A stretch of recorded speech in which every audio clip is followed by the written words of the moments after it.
Video bullying atau perundungan yang dilakukan oleh sejumlah remaja putri di bawah umur di Cilacap, Jawa Tengah viral di media.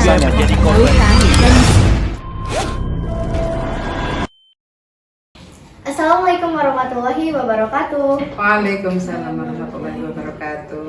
Kembali lagi bersama kami di Ngopi Ngobrol Pintar.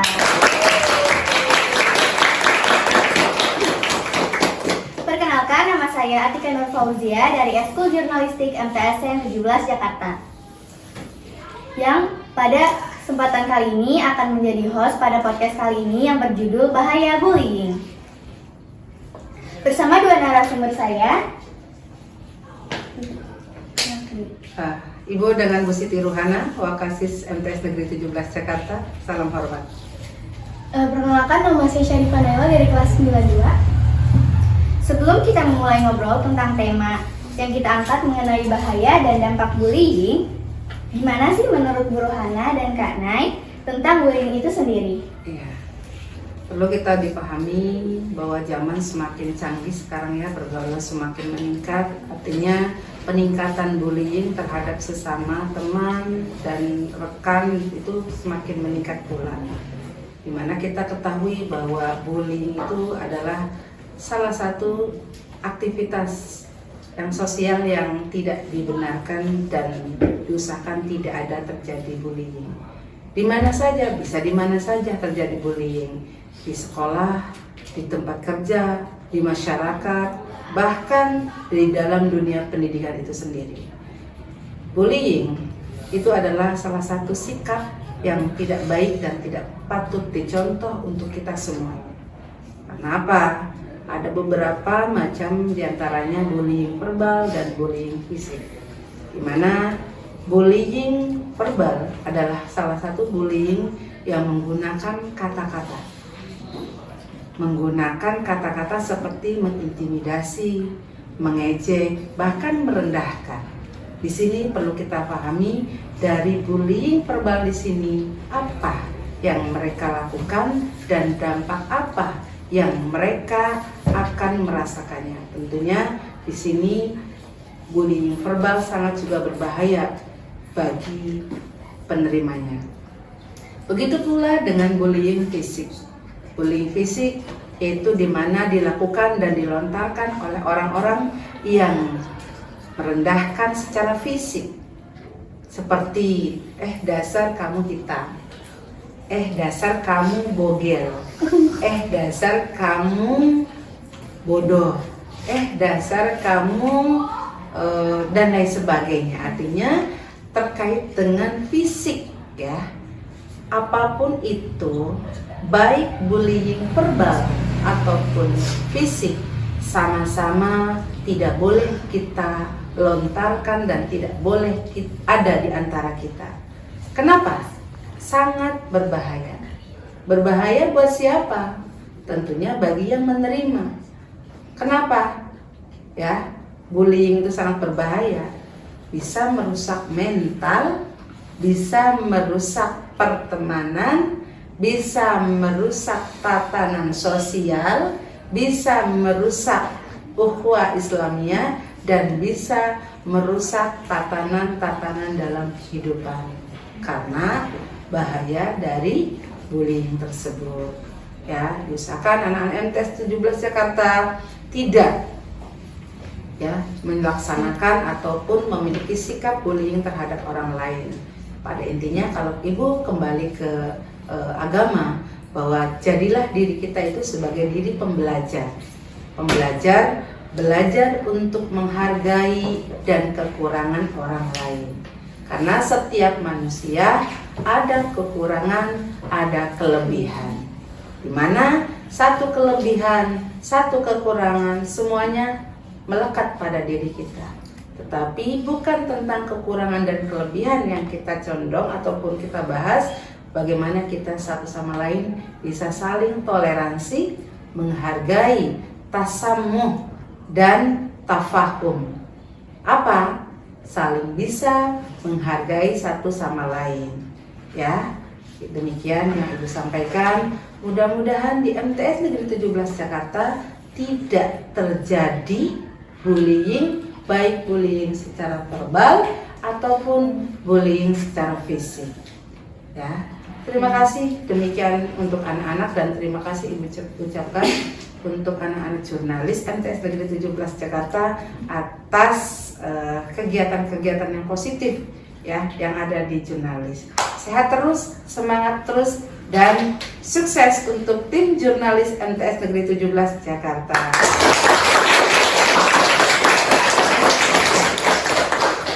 Ya, aku mau nanya nih, gimana cara kita menyikapi bullying itu nih Bu? Iya, sebetulnya menyikapi bullying sebagaimana Ibu sampaikan tadi, berkaca pada diri kita sendiri, back to binafsihi, ya, kembali kepada diri kita. Sejauh mana ketika kita mau membuli seseorang terkait dengan fisik, contoh, dasar kamu hitam. Berkaca, kita sudah tidak hitam ataukah seperti apa? Ya, ternyata yang menghina secara fisik kulit, dianya bogel. Ya, berarti kan kembali kepada diri kita masing-masing. Berkaca terlebih dahulu sebelum kita mengomentari fisik dan hidup orang lain. Ya, itu akan sangat jauh lebih terpandang, akan sangat jauh lebih baik kalau kita satu sama lain memiliki sikap introspeksi terhadap diri kita. Kalau diri kita dikatakan sakit mendapatkan bullying verbal ataupun fisik, maka kita yang sudah pernah merasakan tersebut tidak melontarkan bullying terhadap orang lain. Kuncinya ada pada diri kita sendiri. Stop untuk bullying apapun itu sifat dan macamnya. Kalau misalnya solusi yang akan dilakukan sekolah tentang bullying itu gimana Bu? Oke, terkait dengan bullying tentunya harus kita samakan persepsi dulu. Kalau Ibu sebagai kesiswaan berarti mengadakan sosialisasi terhadap anak-anak kelas 7, 8, dan kelas 9. Ya, kemudian di dalam sosialisasi itu disampaikan tentang bullying, bahaya bullying, kemudian dampak dari bullying. Ya, karena dampak bullying itu tidak bisa hilang sehari 2 hari, seminggu 2 minggu, sebulan 2 bulan, tetapi dampak yang cukup berkepanjangan atas bullying tersebut. Walaupun sudah tidak menjadi siswa dan siswi MTS Negeri 17, itu masih diingat. Oh, dia yang sudah mengata-katain saya sampai saya down, sampai saya mentalnya seperti ini.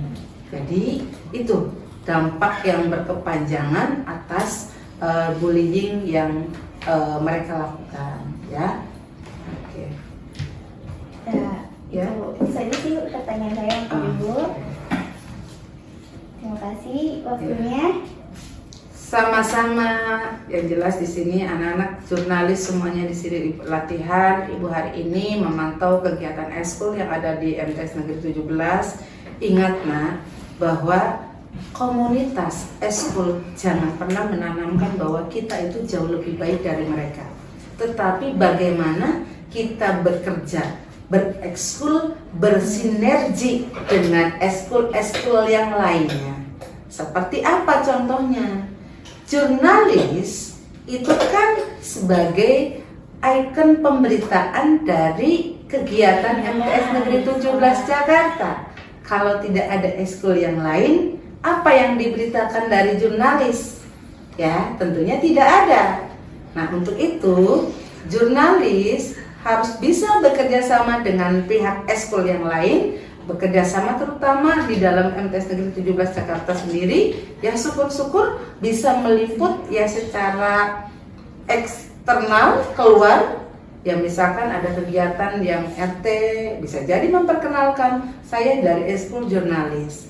Pokoknya kembangkan eskul jurnalis, solid di dalam eskul jurnalis, kemudian menerima kritikan dari eskul lain dan siap bekerja sama dengan eskul lain agar eskul yang ada di MTS Negeri 17 itu menjadikan eskul yang bersinergi saling support terhadap eskul-eskul yang lainnya.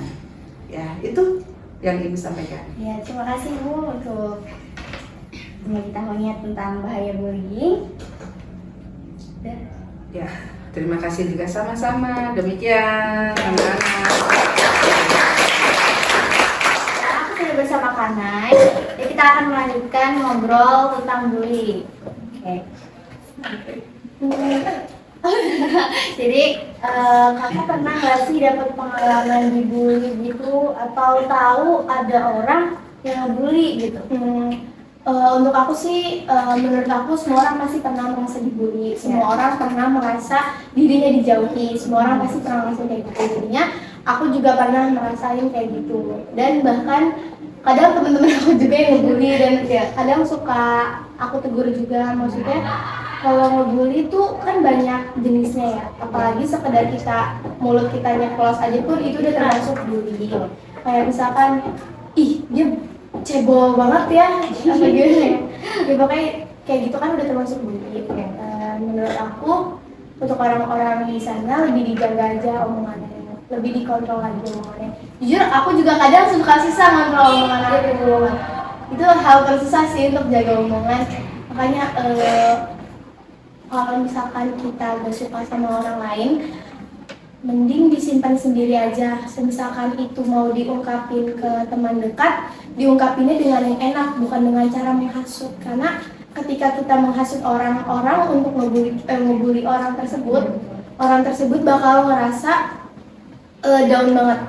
Bahkan kita pun bisa merusak mental orang tersebut. Nah, kalau tanggapan kakak tentang orang yang ngebully itu gimana sih?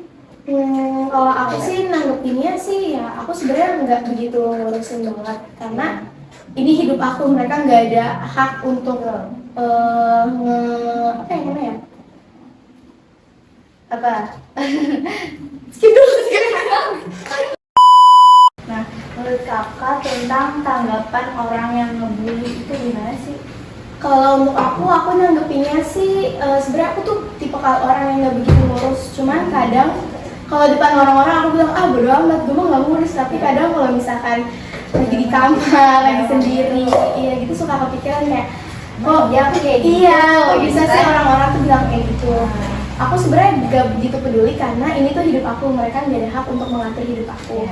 Cuman kadang kalau misalkan bully itu datang dari teman aku sendiri, kadang suka aku omongin, aku berusaha omongin. Walaupun misalkan dia emang gak mau ngomongin itu sama aku, ya udah gak apa-apa, berarti tandanya emang dia sudah tidak mau berteman dengan aku. Tapi aku selalu berusaha menyelesaikan masalah. Oke, kita sudah sampai di akhir podcast ini. Kesimpulan yang saya dapat itu ternyata banyak banget ya bahaya dari perbuatan bullying yang sayangnya masih sering ditemukan di lingkungan sekolah. Mungkin segitu aja podcast kali ini. Terima kasih untuk narasumber sudah mau berbagi cerita, dan terima kasih juga untuk para penonton sudah mau nonton podcast kali ini sampai akhir. Jangan lupa kalian subscribe, like, and comment. See you next time. Wassalamualaikum warahmatullahi wabarakatuh.